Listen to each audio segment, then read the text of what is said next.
Bonsoir à tous, bonsoir à toutes. On est encore une fois tous réunis aujourd'hui pour accueillir un invité de marque et je vous remercie tous d'être présents parmi nous aujourd'hui dans la salle ou virtuellement sur Zoom pour accueillir notre invité de marque et discuter ce soir. Nous avons le plaisir d'avoir parmi nous donc ce soir le lieutenant-colonel Éric Muchery, qui a été pilote de chasse pendant plus de 30 ans et qui a dirigé des équipes de l'armée de l'air française et étrangère. Certains d'entre vous l'ont déjà croisé il y a à peu près un an de ça, lors d'une première réunion comme celle-ci, mais moins en électronique. Mon colonel, nous vous remercions pour votre présence et pour cet échange aujourd'hui. Je pense que la patrouille de France, c'est quelque chose qui nous fait tous briller les yeux. L'armée de l'air, des avions, on va avoir ce moment extraordinaire que vous allez partager à ce moment-là avec nous. Mais je vais me permettre quand même de vous présenter parce que moi, quand je relis le CV, je suis assez impressionné quand même. Donc, je vais devoir le lire, je suis désolé. Mais vous avez plus de 4000 heures à votre actif sur avion de chasse, 220 missions de guerre en opération extérieure. Vous avez été pilote de Mirage F1, de Mirage 2000, d'Alpha Jet, instructeur sur Mirage 2000 et sur Alpha Jet depuis 1991, chef de patrouille, expert en planification des opérations aériennes, conseiller et instructeur pour les armées de l'air marocaines et émiriennes en 2001, 2004, 2011, 2017, directeur adjoint des équipes de présentation de l'armée de l'air en 2017, expert en sécurité aérienne. Vous avez développé des compétences dans les tactiques aériennes, la conduite des opérations et la sécurité aérienne. Il faut que je parle plus fort, donc ce n'est pas de problème. Et ce soir, nous aurons l'occasion d'échanger avec vous sur des questions de prise de décision, de leadership et d'engagement collectif. Mais avant de vous laisser la parole, je crois que notre DRH France, Muriel Abrard, a quelques mots à ajouter. Muriel, je te laisse la parole. Merci Hervé. Oui, juste quelques mots parce que je crois qu'on est très impatient d'écouter le colonel Éric Muchery, mais dire qu'en fait, j'ai rencontré Éric Muchery dans le cadre du partenariat avec Montpellier Business School et j'avais eu la chance d'assister à une de ses conférences avec de nombreux DRH. Et c'est à ce titre qu'il était déjà intervenu chez EMI. Et juste, c'est à la fois toujours une leçon de management, mais aussi une leçon de vie qu'on va écouter. Et je crois que c'est important de partager ce moment. Et ce que je voudrais dire aussi, c'est que j'ai retenu une phrase d'ailleurs que certains collaborateurs avaient écoutée lors des premiers webinaires d'Hervé, où Hervé, tu nous disais, la seule certitude qu'on a en ce moment, c'est l'incertitude. Et je crois que s'éveiller sur la capacité à faire preuve de discernement et à savoir prendre des décisions dans la période qu'on vit, c'est encore plus important d'avoir une conférence telle que celle-ci. Alors, je ne sais pas comment on dit, mon colonel ou cher Éric, je te laisse la place et profitez bien de ce moment. Merci à tous. J'aime bien cher Éric, et quand on est une femme, on dit colonel, on ne dit pas mon colonel. Ah, pardon, j'ai bien fait les fautes. Ça va, je ne me suis pas trompé. Moi, non. Non, et du coup, je vous appelle président, puisque vous m'avez appelé mon colonel. Je vous remercie de l'accueil que vous me réservez, président, parce que je suis toujours très heureux de venir échanger avec vous. J'étais là il y a un tout petit peu plus d'un an. C'était une super expérience pour moi et je suis vraiment ravi de revenir et de vous apporter, eh bien, pour ceux qui étaient déjà là, quelques éléments que vous avez déjà vus, mais aussi, on va en parler un petit peu plus tard, des éléments sur la prise de décision et le discernement, qui sont, à mon avis, des sujets qui sont extrêmement d'actualité, avec ce qu'on vient de vivre pendant 3 mois. Alors, mon bon Éric, vous l'avez déjà eu, le président l'a parfaitement déroulé. Pour vous mettre un petit peu en appétit, je vais vous présenter une vidéo qui va vous donner envie, je pense, d'écouter la suite. Et je vous reprends tout de suite après.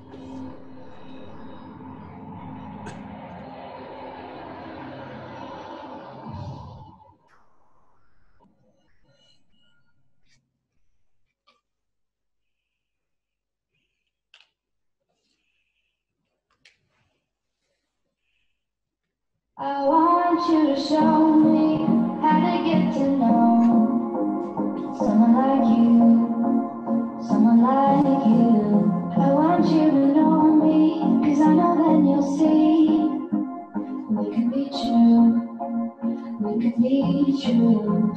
want you to see what I see in us.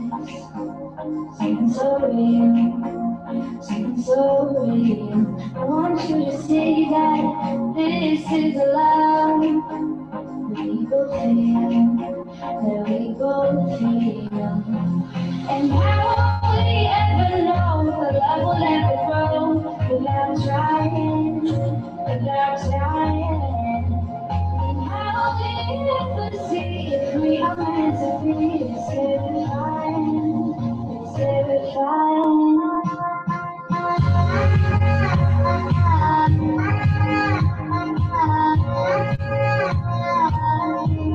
That we're meant to be.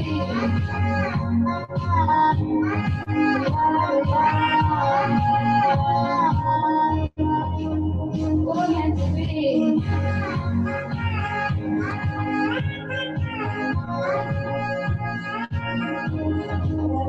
meant to be.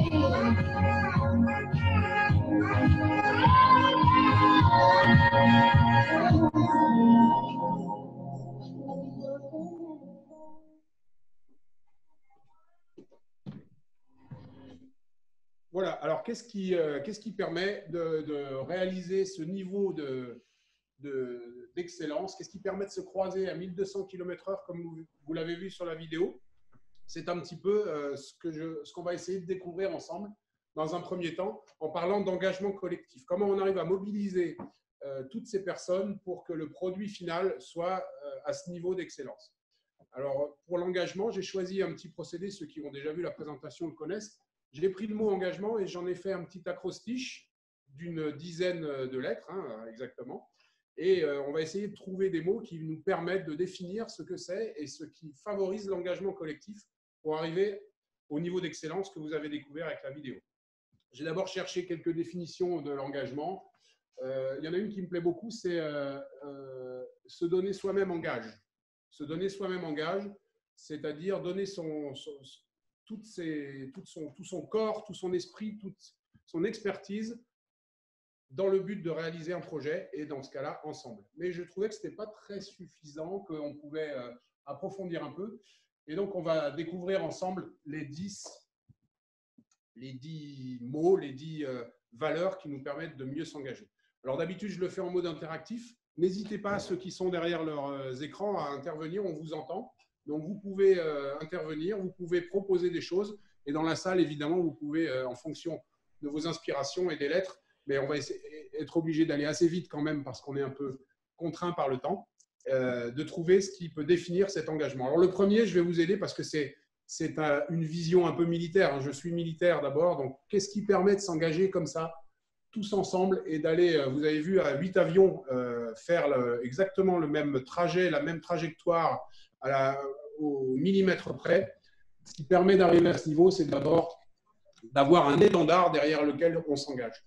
Bon, évidemment, l'étendard pour la PAF, c'est super facile. La PAF, c'est la patrouille de France, que les choses soient claires, parce que je vais employer ce mot très rapidement, très souvent, pardon. On se mobilise derrière un étendard. L'étendard pour la patrouille de France, le bleu, blanc, rouge, c'est celui qu'elle déploie tous les étés, le 14 juillet, sur les Champs-Élysées. On va le voir sur la prochaine photo. Et c'est derrière cet étendard que, évidemment, toute la patrouille de France se mobilise. Pour vous, c'est à vous de choisir votre étendard.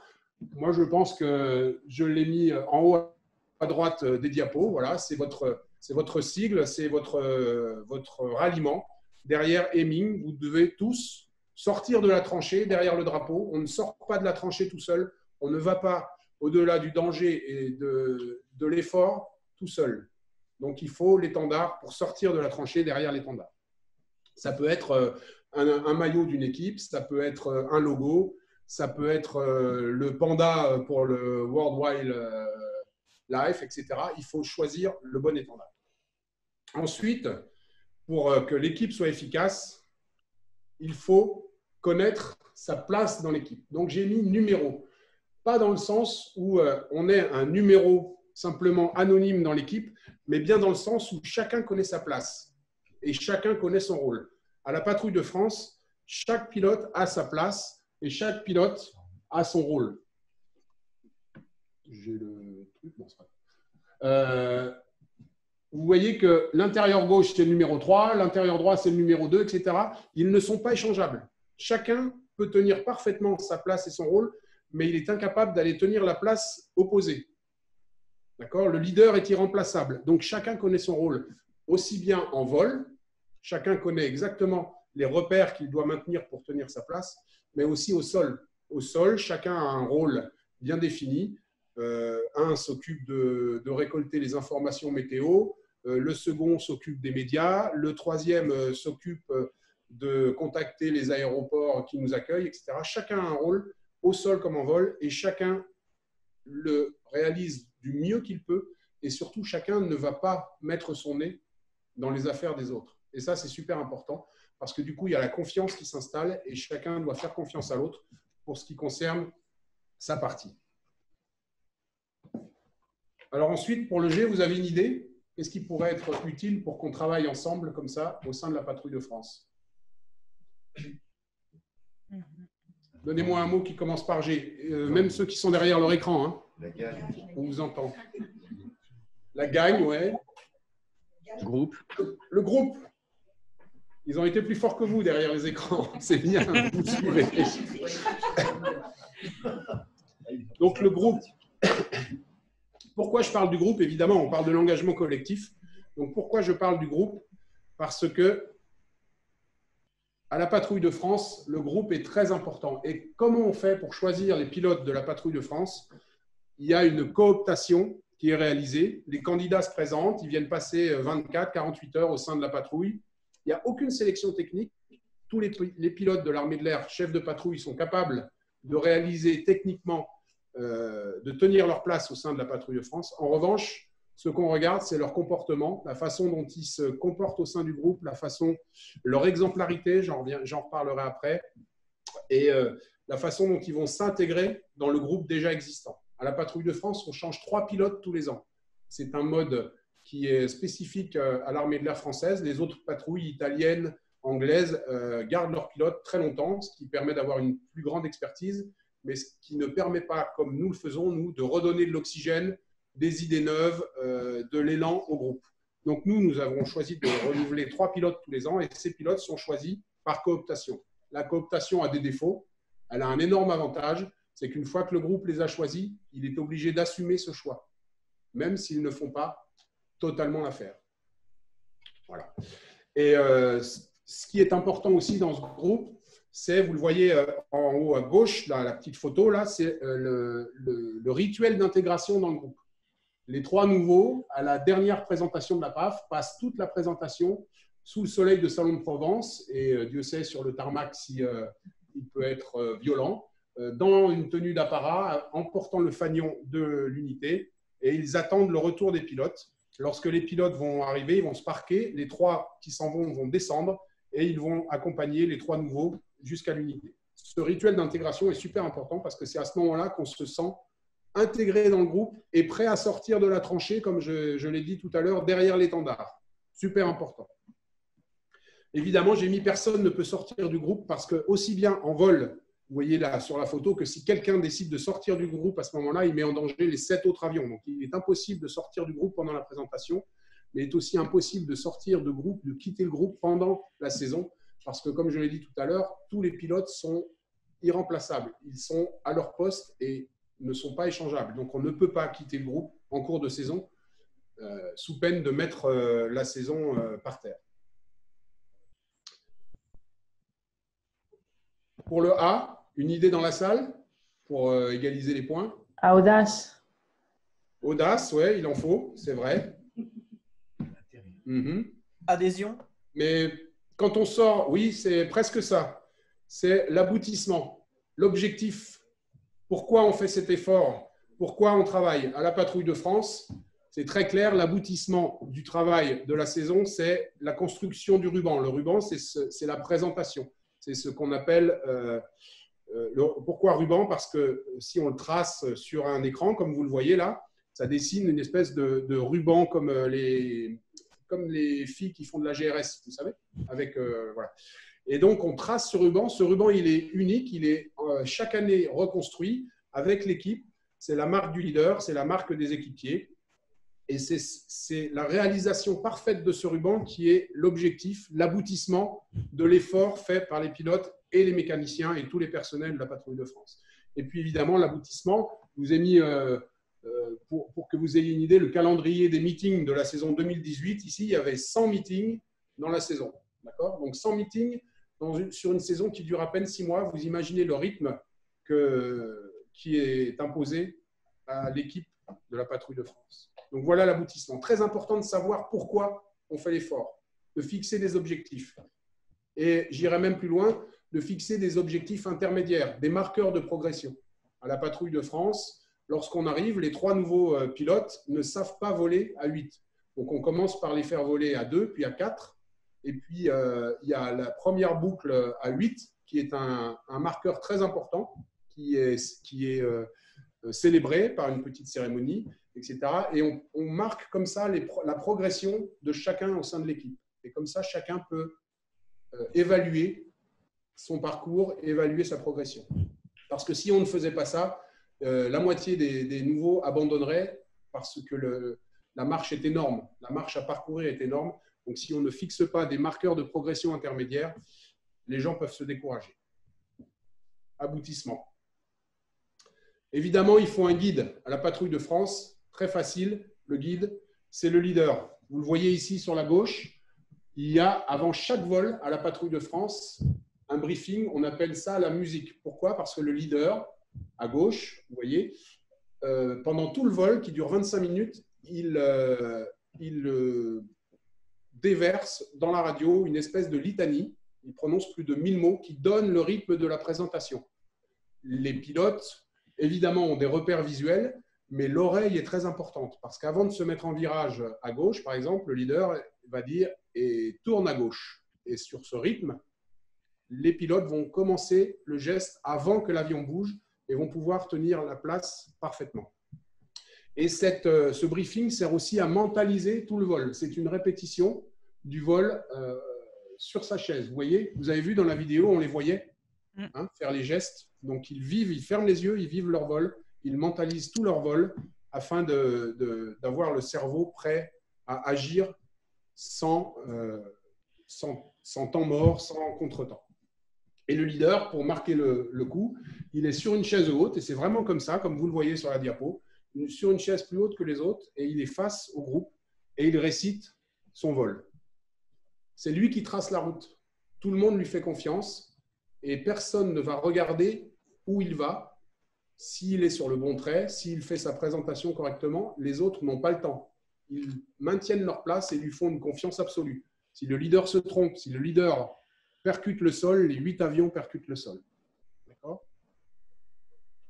Donc ça, c'est une énorme pression pour lui, mais cette pression, elle est assumée par tout le groupe. C'est-à-dire que personne ne va jamais lui faire un reproche parce qu'il fait une erreur, parce que la présentation n'est pas parfaite. Au contraire, tout le monde est là pour le soutenir et pour l'aider à réaliser parfaitement cet acte. Donc ça, c'est super important. La pression, elle est bien portée et assumée par tout le groupe et pas simplement par le leader.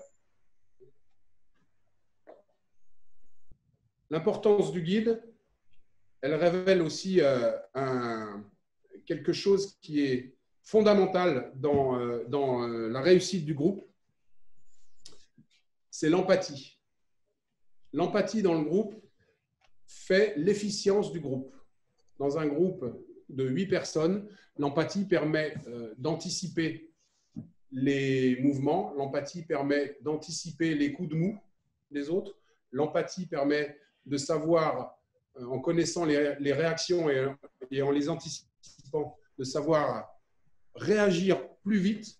Et c'est le secret de tout cockpit à plusieurs, c'est le secret de toute équipe qui doit fonctionner avec des réactions à la demi-seconde. D'accord ? Sans empathie, un cockpit, même dans les avions de ligne, sans empathie, un cockpit n'est pas du tout efficient. Il y a des discussions qui s'installent, les gens ne se comprennent pas. Quand il y a des cockpits comme dans les compagnies du Moyen-Orient avec des cultures différentes, chinoises, australiennes, sud-africaines, ça pose des gros problèmes parce que l'empathie est très difficile à obtenir quand les cultures sont différentes comme ça. Donc, c'est un point fondamental Et l'empathie, évidemment, il y a une empathie naturelle, et c'est pour ça qu'on choisit des gens plutôt empathiques quand on coopte, mais elle se développe. Elle se développe par l'entraînement, elle se développe par la connaissance de chacun, elle se développe par de l'effort sportif, de la mise en difficulté collective qui fait qu'on connaît les réactions de ses camarades. L'empathie, évidemment, je vous l'ai mis ici en photo, c'est le secret, de la confiance. Pour être sur le dos comme ça, à quelques mètres du sol, à quelques centaines de mètres du sol, et sans tenir compte de la trajectoire du leader, en lui faisant une confiance absolue, il faut absolument être en empathie avec lui et savoir détecter le moindre signe qui pourrait mettre en danger la patrouille. Et l'empathie, elle permet aussi la synergie. Je vous ai mis un Alpha Jet avec un Rafale, deux avions aux performances complètement différentes. Vous avez une bête de guerre qui pousse 15 tonnes et un Alpha Jet qui est un avion école qui pousse à peu près 3 tonnes, donc 5 fois moins. Et on arrive à voler ensemble, on arrive à faire des choses en commun parce que par l'empathie, on crée une synergie qui fait qu'on s'adapte en permanence aux réactions de l'autre. Pour le M, on ne vous a pas entendu depuis longtemps devant vos écrans. Vous avez un mot? Mémoire. Magie, ce serait bien, mais on ne pourrait pas compter dessus tout le temps. Motivation. Ouais, il y en a qui trichent. Hein, il y en a qui l'ont déjà vu. Voilà.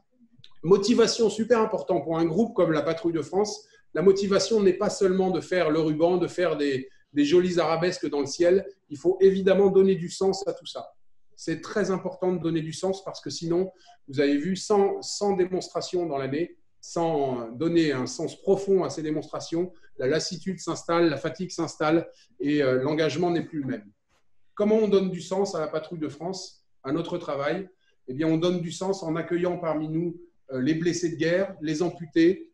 On accueille aussi, et ça c'est vraiment, je vous assure, une source d'énergie phénoménale, des enfants qui souffrent de longues maladies, des enfants qui se battent quotidiennement contre le cancer, qui se battent quotidiennement contre des leucémies et qui viennent passer des journées avec nous et nous transmettre leur énergie. Parce que je vous garantis qu'il n'y a pas plus courageux et énergique qu'un enfant qui se bat contre une longue maladie. Et ça, c'est une source de motivation extrême pour les pilotes de la Patrouille de France qui font des actions sociales, qui vendent leurs casques, qui vendent leurs blousons au profit d'associations qui aident ces enfants.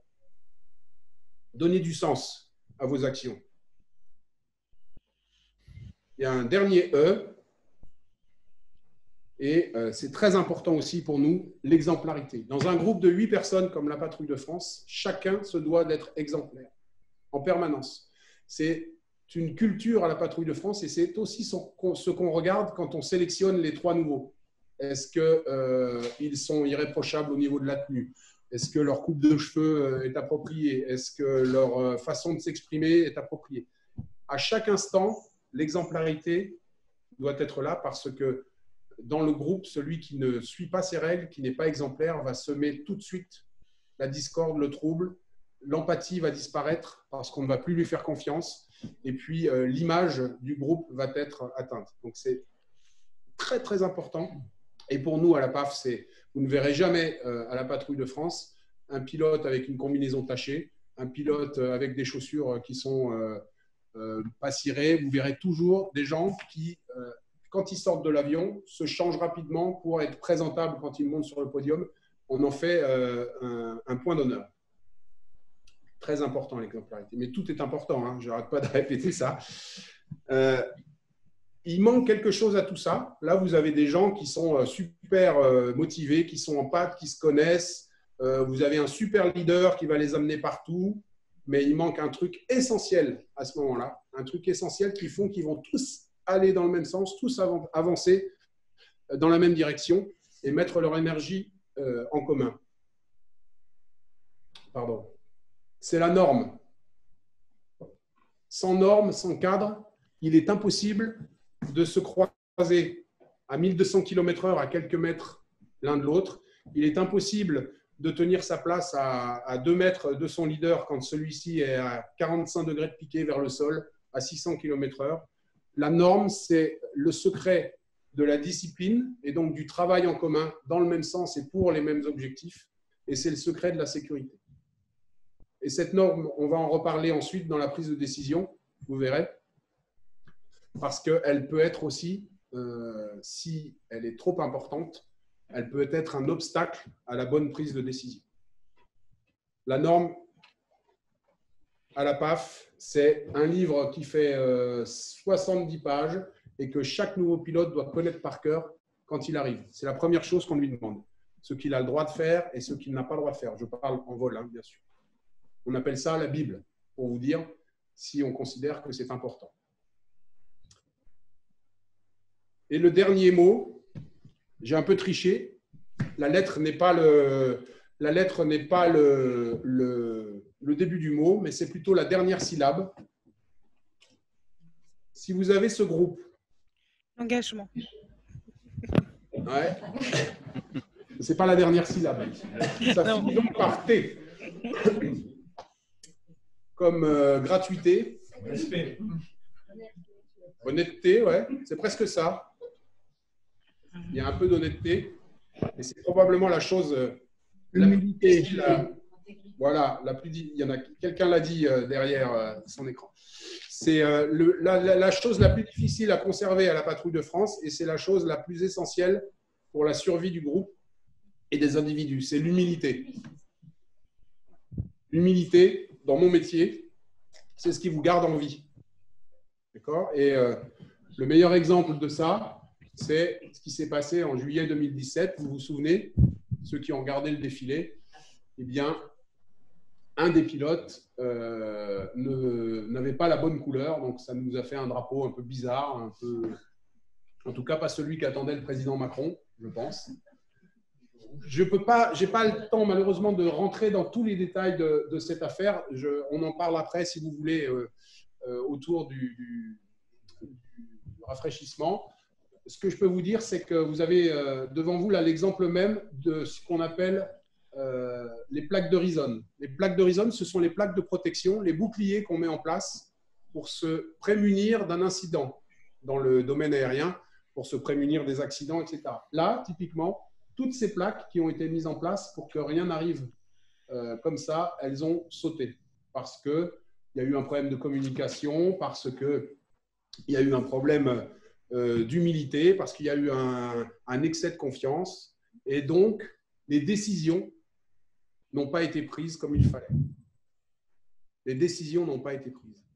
Et ça m'amène à continuer ma présentation en essayant de vous donner des pistes pour que même dans des situations comme celle-ci, eh bien, vous ayez des outils, vous ayez des process pour arriver à prendre les bonnes décisions ou en tout cas arriver à en prendre une. Parce que là, rien n'a été fait et il n'y a rien de pire que de ne pas prendre de décision. Il suffisait là d'appuyer sur un bouton et le bleu revenait derrière l'avion et le drapeau était parfaitement aux bonnes couleurs. Donc là, il y a plein de personnes dans ce dispositif qui n'ont pas pris de décision et qui ont subi l'événement. Et c'est pour ça qu'on va entamer notre deuxième partie de présentation sur la décision et le discernement. Comment prendre la bonne décision ou comment prendre une décision. Alors, je vais vous passer une petite vidéo que je vais arrêter un moment et vous allez me dire quelle décision vous auriez prise. On va voir un Mirage 2000 qui s'entraîne à faire une présentation aérienne.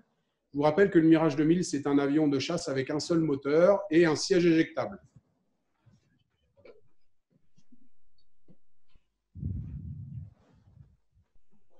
Oui, tu...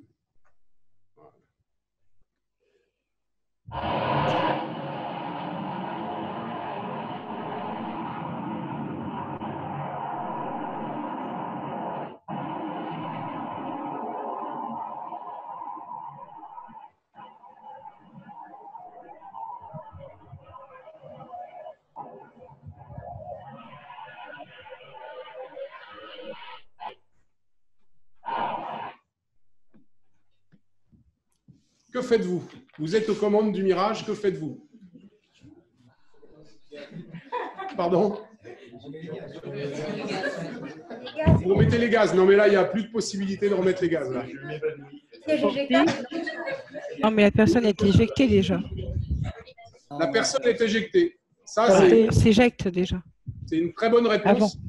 C'est une très bonne réponse. Là, le pilote aurait déjà dû s'éjecter.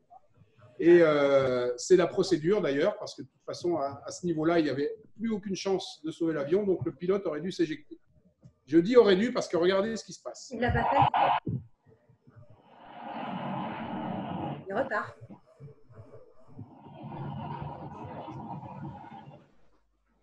Voilà, maintenant.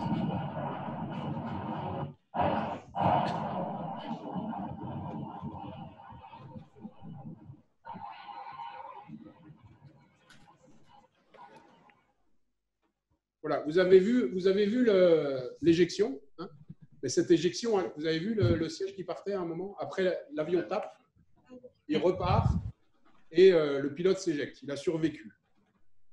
Mais ce n'est pas du tout ce qu'il aurait dû faire. Il aurait dû s'éjecter, comme vous l'avez dit très intelligemment, il aurait dû s'éjecter bien avant parce qu'il aurait dû mourir là. À quelques centimètres près, il mourrait. Pourquoi il n'a pas pris cette décision, à votre avis? La zone n'était pas sécurisée. Il pensait sauver l'avion. Le président, il n'est pas président pour rien. Le président a dit qu'il y avait des spectateurs. Voilà. Il y avait des gens qui regardaient cette répétition.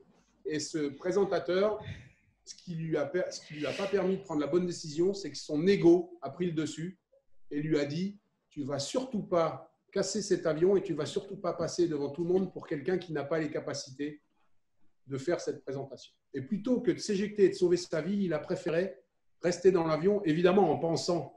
Il n'a pas pensé qu'il allait mourir. Je pense qu'il a cru qu'il pouvait sauver l'avion.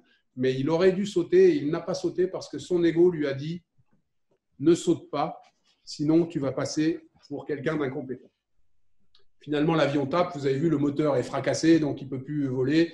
Et finalement, il finit par s'éjecter. Et il a survécu. Mais il a pris la mauvaise décision. On va essayer de comprendre pourquoi et je vais essayer de vous donner des outils pour vous prendre la bonne décision. D'abord, pourquoi on prend des décisions?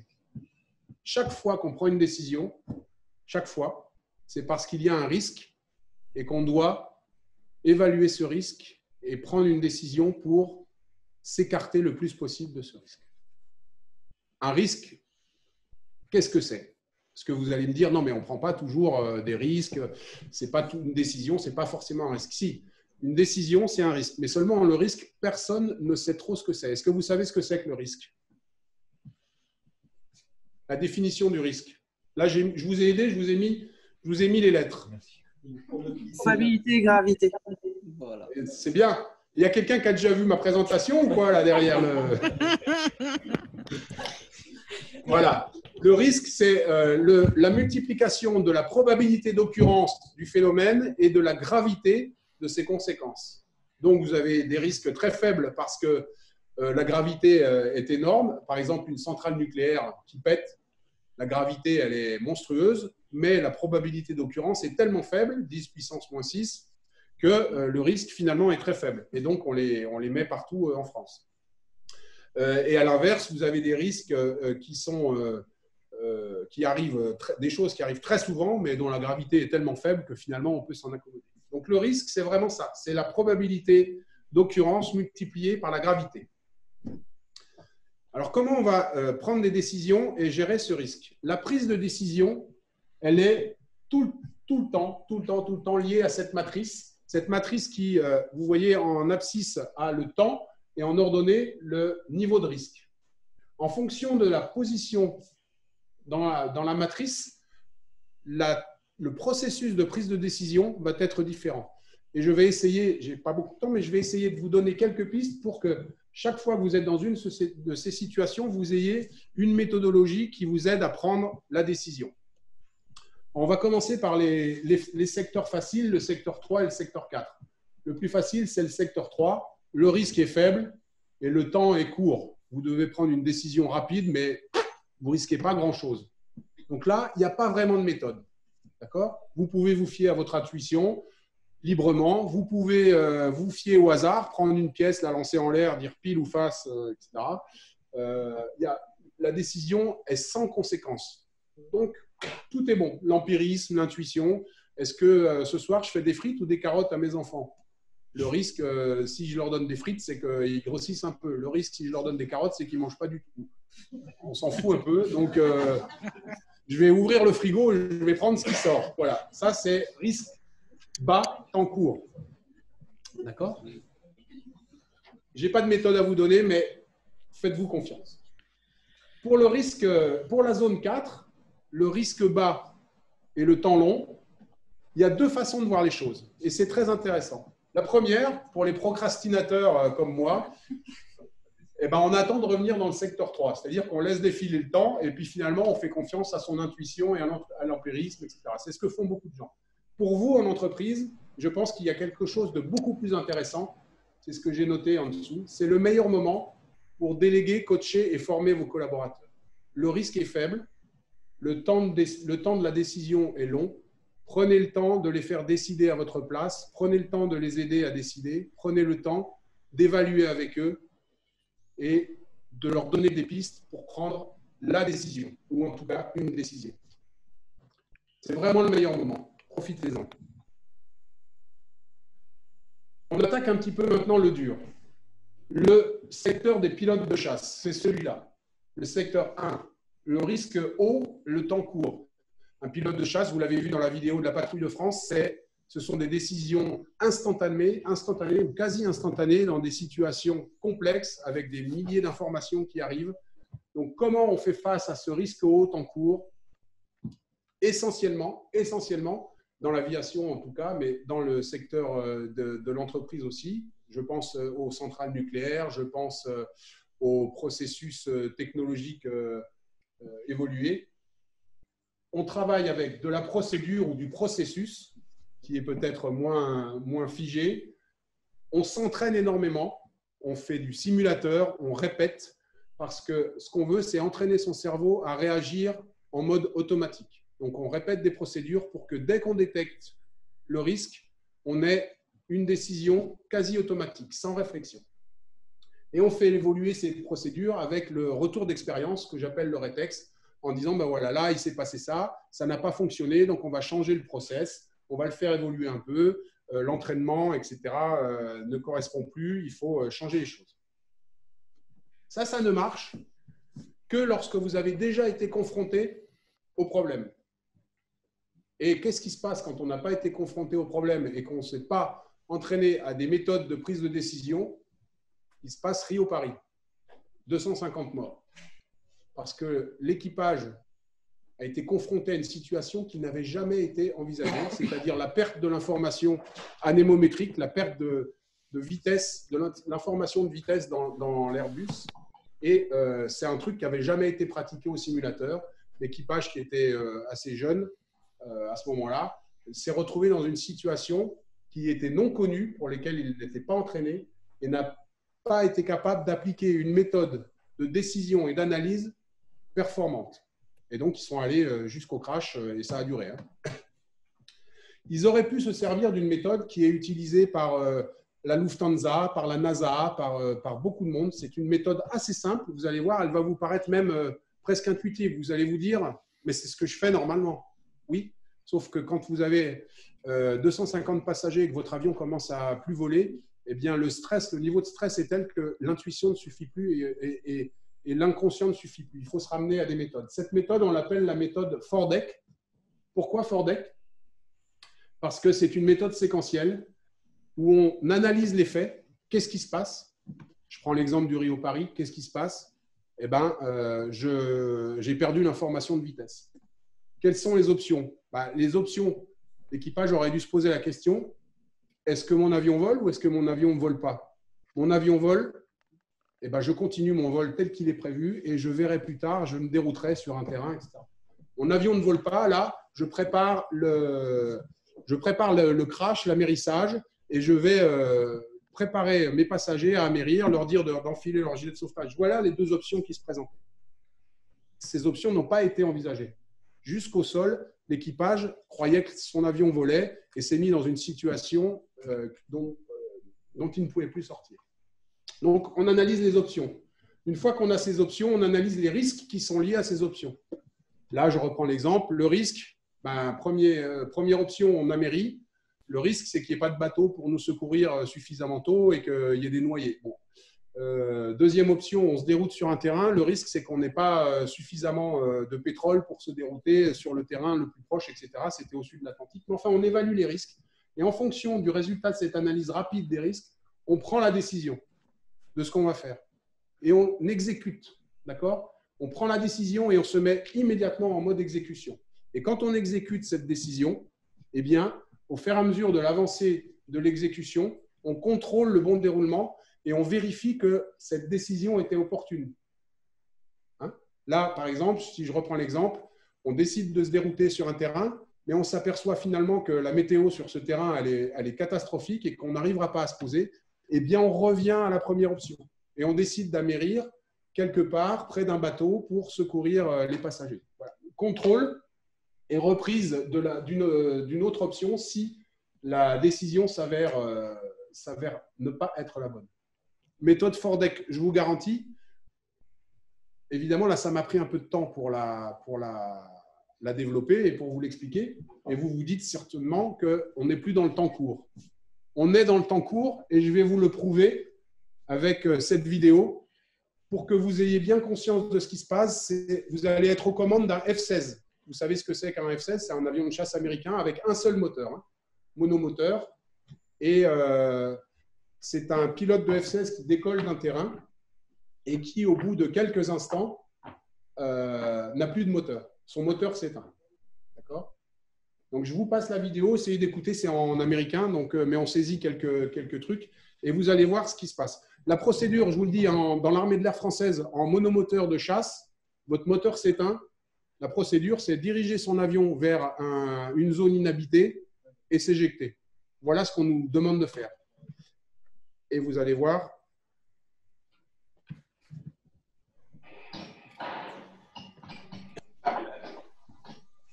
Give us the Elizabeth City Tower frequency 102. Warning. Remembering that Bully 4, he's engine problem. It's on our nose now. It's like an emergency. We'll be following him to Elizabeth City. Descent now. You're 7 miles, 9,000. Vous avez entendu? Decide now. Vous avez entendu ce que nous demande le contrôleur? Landing at Elizabeth City, Bully 4.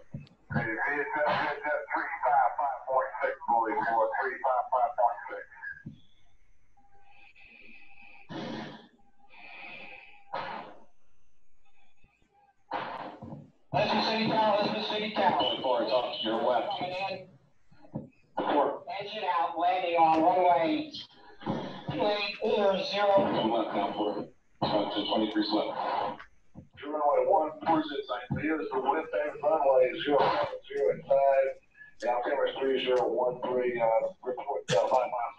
Hey, he's engine out. He's coming in. You copy? Okay, 4, hit your rating 3 on Victor. You're clear to land on the east. Copy that. I got you on Victor, landing east-west. Roger. And engines failed, no start. Il vient de dire qu'il n'arrivait pas à rallumer son moteur. In the winds.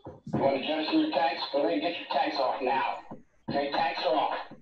One, mark those tanks. One's going to work. Gears coming down. Donc là, il est à 1000 mètres d'altitude. On aperçoit la piste. Runway is fine. Runway 10 is clear with 0705. Clear away. He is an emergency. His engine out, his gear is down, he's short file.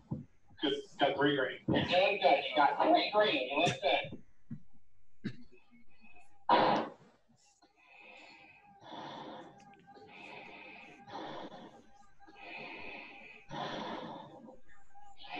Il n'a pas de moteur. Hein. Il est en vol plané dans un fer à repasser.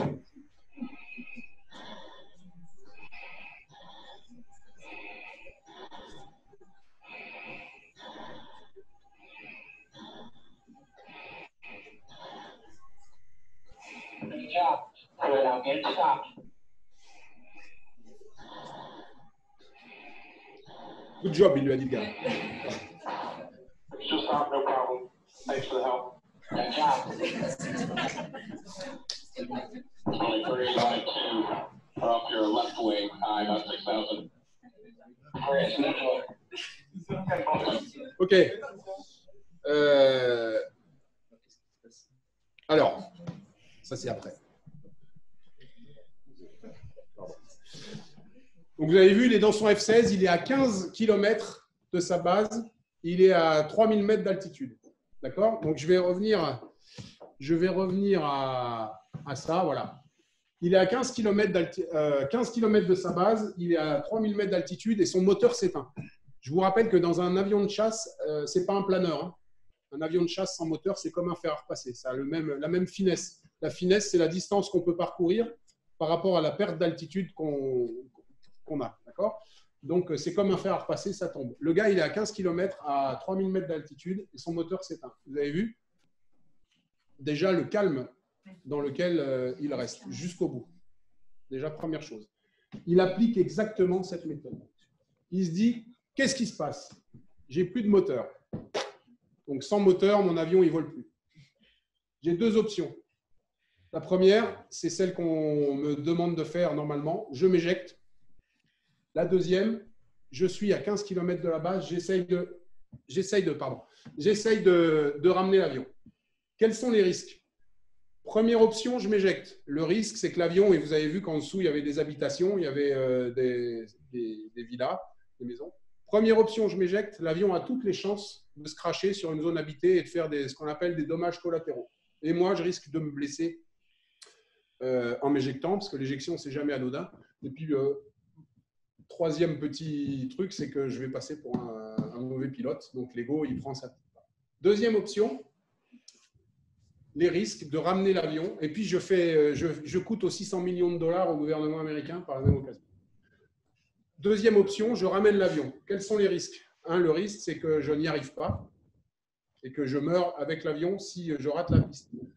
En revanche, je ne vais pas générer de dommages collatéraux. Je ne risque pas de me blesser en m'éjectant de l'avion. Et puis, si je ramène l'avion, je vais passer pour un super pilote et un super héros. Là, l'ego aussi, il pousse au cul. Et donc, il choisit la deuxième option, mais parce que c'est un pilote très expérimenté et il a évalué les risques et il sait qu'il est à une distance raisonnable et à une altitude suffisante pour ramener son avion. Il n'aurait jamais pris cette décision s'il n'avait pas évalué la distance et l'altitude qui le séparent de la piste et qui lui permettent de ramener l'avion. Donc, il décide de ramener l'avion. Et vous avez vu que quand il décide très sereinement. Hein. Peut-être que vous ne comprenez pas tout ce qui se passe dans la bande, mais il parle avec beaucoup de calme au contrôleur aérien. Le contrôleur aérien, il est un peu plus stressé que lui, alors qu'il n'est pas dans l'avion. Il lui donne des consignes et il exécute sa décision. Et tout au long de sa décision, vous l'avez peut-être entendu, il contrôle ce qui se passe. C'est-à-dire qu'il regarde en permanence à quelle distance il est de la base et à quelle altitude il est. Et il contrôle en permanence que sa décision était la bonne et qu'il a suffisamment d'altitude encore pour arriver jusqu'à la base. S'il s'était avéré que cette altitude n'était pas suffisante à un moment ou à un autre, eh bien, il serait revenu aux options et il aurait pris la première option, il se serait éjecté pour se sauver là. Il a appliqué parfaitement la méthode Forbeck et vous avez vu, ça marche. Ça marche. Donc, rappelez-vous de cette méthode parce que dans le temps court, évidemment, on n'est pas dans l'instantanéité. Hein. Là, on est dans le temps court, mais qui laisse la possibilité d'évaluer les options. Dans le temps court, elle marche parfaitement, mais encore faut-il en avoir conscience et s'entraîner à l'appliquer. Ce qu'on peut faire dans des ateliers avec des mises en situation, des choses comme ça. OK, donc ça, on a vu. Et il nous reste le 2, le carré orange, le risque haut, temps long. Alors ça, c'est un petit peu, j'allais dire, le rythme de l'entreprise. Je pense que c'est quelque chose qui est très adapté aux décisions stratégiques entrepreneuriales. Le risque est très important, mais vous avez beaucoup de temps pour l'évaluer et pour prendre votre décision. Pour ça, je vous propose une méthode qui, elle aussi, a fait ses preuves, c'est l'analyse de décision. Alors, qu'est-ce qu'on va faire? On va d'abord très précisément définir le but que l'on veut obtenir. Ce but, il faut qu'il soit réaliste, évidemment, et il faut qu'il soit mesurable, il faut qu'il soit concret. D'accord? Une fois qu'on a défini ce but, on va définir les critères qui nous permettront de l'atteindre. Il y a deux sortes de critères. Il y a ce qu'on appelle les must en américain, les critères obligatoires, et les wants, les critères désirés. Très important de séparer ces deux critères. Tout ça, ça peut se faire en équipe, à plusieurs, en prenant le temps, parce que comme ça, on ne passe pas à côté des choses. Mais vous définissez vos critères obligatoires et vos critères désirés, les must et les wants. Ensuite, vous allez définir les options, d'accord? Les différentes options qui vous permettent de réaliser ces critères. Et dans chaque option, vous allez vérifier que ces critères must sont réalisés, parce que si un must, un critère obligatoire n'est pas réalisé, vous écartez immédiatement l'option. Et ensuite, vous allez classer vos critères désirés, les critères wants, par ordre de grandeur. Vous allez leur donner un coefficient et vous allez faire ça sous forme matricielle. C'est un petit peu laborieux, mais je vous garantis que c'est hyper efficient. Et vous allez, sous forme matricielle, classer ces wants. Vous aurez déjà dégagé les options qui ne respectent pas tous les critères must. Et ensuite, vous classez les wants et vous allez avoir une option qui se dégage, qui est celle qui réalise tous les must et qui réalise le plus de critères désirés possible. Et c'est celle-là que vous allez choisir. Peut-être, parce que ce n'est pas fini. Ensuite, ça c'était la comparaison. Vous allez quand même vérifier en définissant ce qu'on appelle les conséquences adverses, ce qui est souvent oublié aujourd'hui, et vous le voyez dans nos décisions politiques. Souvent, les politiques prennent des décisions et oublient de mesurer toutes les conséquences adverses, ce qui leur coûte parfois très cher. Il faut, pour chaque option retenue, mesurer les conséquences adverses. D'accord? Bon, je vous ai tout dit, hein, donc je passe là-dessus. Ah oui, non, voilà. Je vais quand même revenir là-dessus. Il faut mesurer toutes les conséquences adverses et revenir un petit peu pour voir si on n'a pas passé à travers de quelque chose qui pourrait remettre en question l'option. Une fois qu'on a fait ça, l'option est choisie, on passe à l'exécution, etc., le contrôle. Je vous ai mis ce petit schéma pour illustrer quelque chose qui est hyper important dans tout ce process. Et vous qui êtes devant vos écrans, vous allez pouvoir, si vous avez un stylo, vous allez pouvoir essayer plus que nous dans la salle. Quand on choisit les options, quand on définit les alternatives, il faut laisser son esprit ouvert. Donc, ce que je vous demande, là, je vous laisse 1 minute, 30 secondes, 1 minute. Il faut relier tous ces points avec 4 traits sans lever le stylo. Parfait, il y en a qui la connaissent. Voilà. Il suffit simplement, regardez, de commencer à l'extérieur du carré. Hein, c'est connu, hein, mais voilà. D'accord? Si votre esprit est fermé, si vous n'êtes pas ouvert à la créativité, si vous n'êtes pas ouvert à toutes les options, jamais, jamais, jamais, vous n'allez penser à commencer à l'extérieur du carré. Et ça, dans votre monde de l'entreprise, je pense que c'est essentiel. Restez ouvert, envisagez des options improbables, écoutez les idées qui vous paraissent saugrenues, parce que souvent, c'est là qu'on trouve la clé de ce qui va nous permettre de réaliser quelque chose qui paraissait irréalisable. Voilà. Donc, je reviens. Oui, pour les conséquences adverses, une méthode un peu laborieuse aussi, mais qui permet de ne pas passer au travers, hein, ce que devraient faire nos hommes politiques, c'est pour chaque option, on se pose la question, si je fais ça, alors il va se passer ça. Et on va définir tout un tas de « alors », si je fais ça, alors ça, si je fais ça, alors ça. Et on définit le risque, vous voyez, PG, la probabilité que ça se passe, la gravité de la conséquence adverse.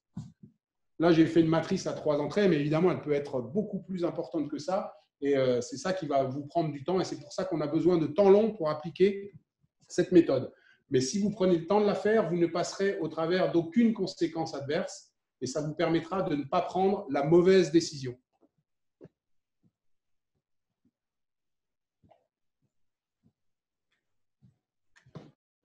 Facteur très important dans la décision. qu'elle soit à court terme ou à moyen terme, c'est le triptyque qualité, temps, engagement des équipes.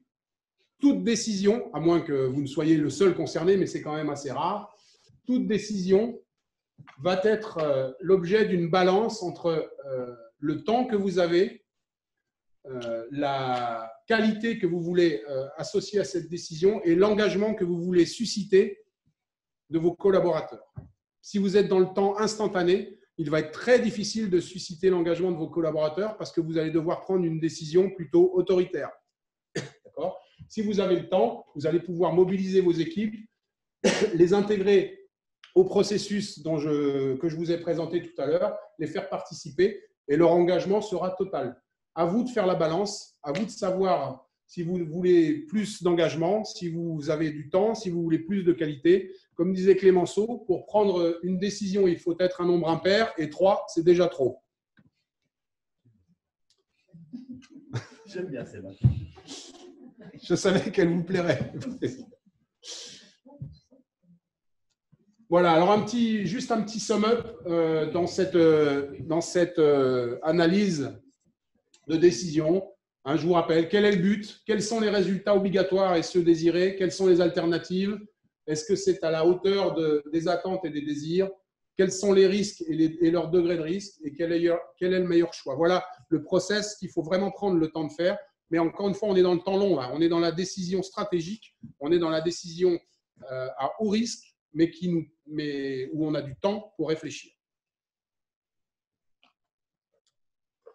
Alors, toutes ces décisions, bien sûr, elles vont être altérées par quelque chose d'essentiel, c'est votre discernement. Parce que vous avez vu, que ce soit dans le FORDEC, que ce soit dans l'analyse, la première chose qu'on fait, c'est l'analyse des faits.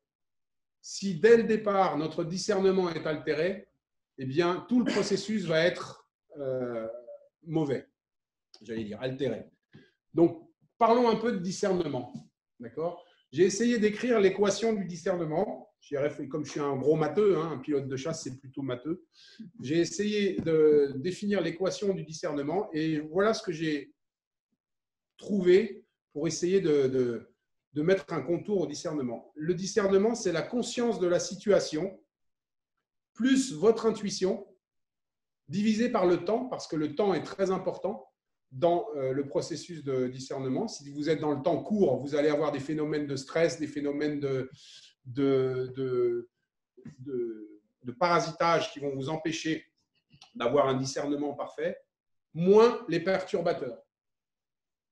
Donc, bonne conscience de la situation, forte intuition, divisé par le temps qu'on a pour se faire cette idée, moins les perturbateurs. Alors, qu'est-ce que j'appelle perturbateurs dans le discernement? Les principaux perturbateurs. Est-ce que vous avez des idées? Ouais. Le président, il a révisé. On en a parlé tout à l'heure. Le premier perturbateur du discernement, c'est l'ego. C'est ce qui va vous faire des actions, non pas parce qu'elles sont intelligentes, valables, etc., mais parce qu'elles vont vous flatter, parce qu'elles vont vous mettre en valeur, parce qu'elles vont flatter votre ego, etc. Le premier perturbateur, c'est l'ego. Donc l'ego, on le ravale, on le remballe, on fait ce qu'on veut avec, mais dans la prise de décision, c'est l'ennemi intime, l'ego. Vraiment, c'est l'ennemi intime. Deuxième perturbateur, la peur. La peur vous empêchera d'avoir une bonne conscience de la situation parce qu'elle transformera la réalité. Donc, il faut arriver à se détacher de ces peurs. Ces peurs, elles sont culturelles, elles sont liées à l'événement, mais il faut arriver à se détacher de sa peur pour avoir du discernement. D'autres idées? Ouais, on va en parler après. Ouais. Je ne l'ai pas mis en troisième. En troisième, j'ai mis la paresse. Un facteur énorme de mauvais discernement, c'est la paresse dans le sens où, naturellement, instinctivement, le cerveau va tout faire pour ne pas sortir de sa zone de confort. Il va rester là où il est serein, là où il se sent en confiance, là où il travaille facilement. Donc, cette paresse, qu'elle soit intellectuelle ou physique, hein, ça peut être aussi physique, mais cette paresse, elle est naturelle. Il faut vraiment la connaître, en avoir conscience pour accepter de se mettre en danger, pour accepter de sortir de sa zone de confort et pour avoir toutes les options envisageables. C'est là qu'on parle effectivement de votre culture, de votre passé, de tous les biais cognitifs. Il y en a des dizaines des biais cognitifs. Hein. Le biais de confirmation, le biais culturel ou en fonction de votre religion, de votre famille, de votre mode d'éducation, eh bien, vous n'allez pas avoir une vision objective des choses. D'ailleurs, si on écoute les philosophes comme Nietzsche, l'objectivité n'existe pas. Hein, ce n'est pas possible. Donc, moi, je parlerai plutôt de subjectivité honnête. Et c'est là qu'on peut battre les biais cognitifs en étant conscient de ces biais. C'est-à-dire en les prenant en compte. OK, je suis français, donc la culture, ma culture, je suis né en France avec ma culture, donc elle m'empêche d'avoir une vision subjective, honnête de certains phénomènes que je ne connais pas. Voilà. En prenant conscience, je ne dis pas qu'on les écarte complètement, mais en tout cas, on en diminue l'impact. Et le dernier biais, c'est l'excès de confiance. Alors, on pourrait le confondre avec l'ego, mais je ne parle pas de cet excès de confiance qui est lié à votre ego et qui vous fait croire que vous êtes le meilleur, etc. Je parle de l'excès de confiance qui est lié à votre expertise, à votre expérience, à tout votre passé et qui fait qu'on vous a toujours confirmé dans ce que vous êtes et qu'on vous a dit que vous étiez bon, que vous étiez performant, intelligent, etc. Et ça peut vous empêcher de vous remettre en question. C'est de cet excès de confiance-là que je parle. Hein, l'excès de confiance, c'est aussi à la seconde vidéo qu'on a vue, là, le 2000, le mec qui ne s'éjecte pas. Il y en a beaucoup là. Jusqu'au bout, son ego lui dit ne sors pas, tu vas passer pour un clown. Et puis en plus, il a son excès de confiance qui lui dit de toute façon, je suis présentateur du Mirage 2000, je suis un cador, donc ça ne peut pas ne pas passer. Voilà. Là, vous avez. Je pense que on peut faire le bilan, mais si on reprend la vidéo, tous les perturbateurs joueront un rôle. Vas-y. Je ne suis pas totalement d'accord sur les deux premiers, dans le sens où l'ego et la peur, quand même, vous parlez d'un ego extrême ou d'une peur extrême, parce que la peur, elle peut permettre de ne pas prendre de risques immodérés parfois, alors que l'ego, un petit ego peut permettre de se surpasser. Donc ça peut être aussi positif. L'ego. Par exemple, pour filer la métaphore, celui qui a eu le problème, le pilote qui a eu le problème à New York, qui s'est posé sur l'Hudson. Ouais. Et s'il n'avait pas eu la peur peut-être de perdre 200 personnes derrière lui, peut-être qu'il aurait essayé de rejoindre l'aéroport le plus proche, même si ça avait été un risque. Non, je ne suis pas d'accord. Parce que s'il avait eu la seule peur qu'il a eue, c'est la seule peur qu'il aurait pu avoir, c'est de ne pas respecter les procédures et donc de perdre sa licence et de tuer 250 personnes. Il a failli la perdre.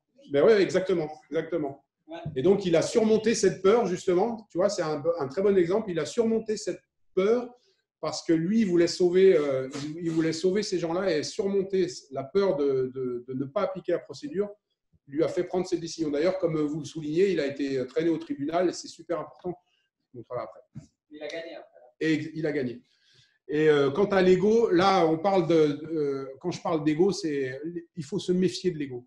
Parce que même quand on croit qu'il va nous inciter à faire les bonnes choses, en fait, il nous incite à faire les mauvaises. Voilà. Quelle qu'elle soit l'action de l'ego, moi, je considère qu'il est négatif. On ne peut pas s'en écarter, mais il faut en être conscient. Voilà. Et savoir se dire, mais attends, mais pourquoi tu fais ça ? Pourquoi est-ce que je ne sors pas de l'avion ? Parce qu'il y a des gens qui me regardent. Et je préfère mourir devant témoin que d'appliquer la procédure. Et voilà, c'est vraiment important d'être conscient de ça. Évidemment, il faut s'entraîner à ça. Hein. Il faut se mettre en situation, il faut prendre conscience de tout ça, parce que quand on est dans la situation de stress, la situation bloc rouge, là, numéro 1, risque élevé, temps court, je peux vous dire qu'on n'a pas le temps de se poser les bonnes questions. D'accord ? Donc voilà pour les principaux perturbateurs du discernement. Il y a une alliée qui est très souvent oubliée. Vous avez une idée ? Derrière vos écrans ? Ou ils ne sont plus là déjà ? Dites-moi que vous êtes là. Une alliée souvent oubliée, ben, c'est l'intuition. Vous avez vu, je l'ai mis dans l'équation. L'intuition. Vous avez un sixième sens. Alors, dans nos sociétés, cette intuition, elle est hyper méga bridée. On la fait disparaître. On met en place des procédures en permanence, ce qui fait qu'on n'a plus aucune intuition. On ne fait que du process, que de l'application bête, de lignes, de code, de comportement, etc. On ne laisse plus du tout la place à l'intuition. Et pourtant, Einstein, qui n'est quand même pas le dernier des imbéciles, disait « The only real valuable thing is intuition ». Okay? C'est la seule chose valable, l'intuition. Et toi, tu t'en sers dans ton avion? Moi, je me sers de l'intuition dans mon avion, évidemment, parce que l'intuition, il dit aussi autre chose, hein, Einstein. Je ne vous l'ai pas mis là, mais il dit que l'intuition, ce n'est que la répétition de l'expérience et des faits déjà vécus. Et donc, évidemment, moi, je me sers de mon intuition dans mon avion parce que j'ai 4000 heures de vol, une expérience qui m'a permis de développer des sens, des fibres qui font que les situations dangereuses, on les sent à l'avance. Et quand on est instructeur sur Mirage 2000, c'est hyper important parce qu'on sent venir la connerie, on sent venir le danger. Et je dirais même plus que ça, dans mon rôle de je suis responsable de la sécurité aérienne sur la base d'Orange.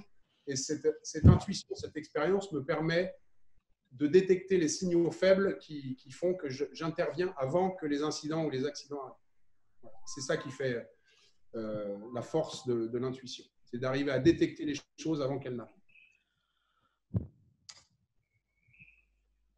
Donc, très bonne remarque, puisque je voulais conclure en vous proposant, avec le prisme de ce que je vous ai expliqué, avec le prisme des méthodes que je vous ai proposées, de revoir ou de voir le film de Sully, qui est l'histoire d'un pilote qui a perdu ses 2 moteurs après le décollage aux États-Unis et qui, plutôt que d'essayer de faire demi-tour comme la procédure l'imposait pour venir se poser sur l'aéroport, a décidé de se poser sur l'Hudson River pour sauver ses 250 passagers.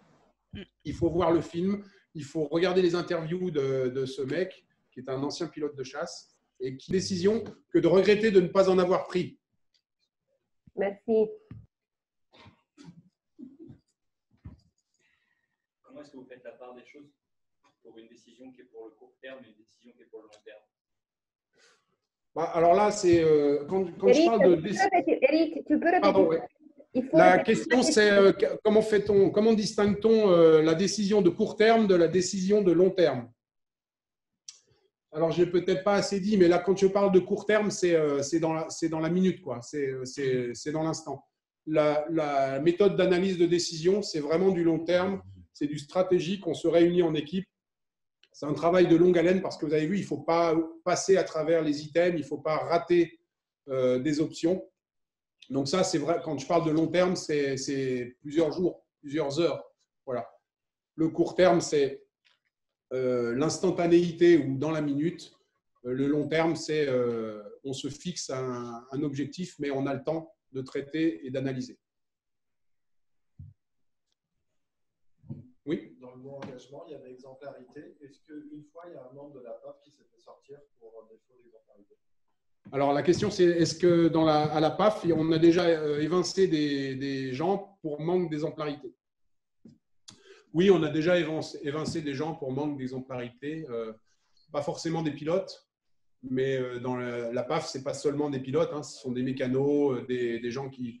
Et parfois, on s'aperçoit que les gens ne correspondent pas. C'est très exigeant. Je ne leur jette même pas la pierre, c'est très exigeant. Vous avez 100 meetings par an. Il faut être sans cesse irréprochable, sans cesse avenant, sans cesse calme avec ses collaborateurs et avec les gens extérieurs.